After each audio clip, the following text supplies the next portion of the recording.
it's almost like trade wars are like real wars, right? Logistics win real wars. You need to prep. Well, thank God we haven't launched one of those.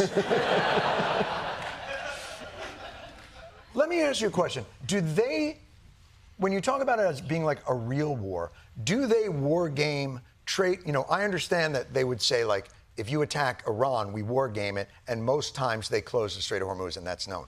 Do they war game trade wars? Who's they? The Illuminati? I don't know. You're the economist. So, yes. So some governments absolutely are doing this, right? And so I think they plan it. They plan it. What might happen?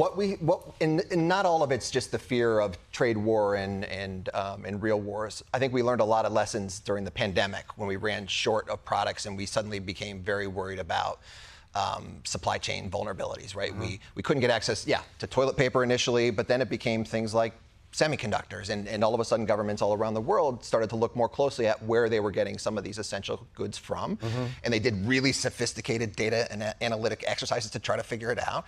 And then many of them have done wargaming exercises to try to figure out how to minimize a lot of those vulnerabilities.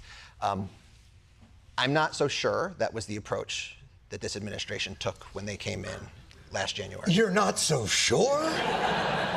So the idea, though, is a country is looking to assess its vulnerabilities, assess its strengths, and shore up those vulnerabilities to create resilience. Now, what we've been told is the reason we launched this trade war is to reverse the years of hollowing out manufacturing.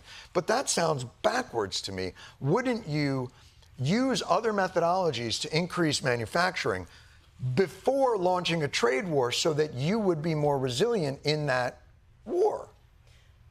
Yeah, it's a good point. So more positively, I think you have a future ahead of you in policy.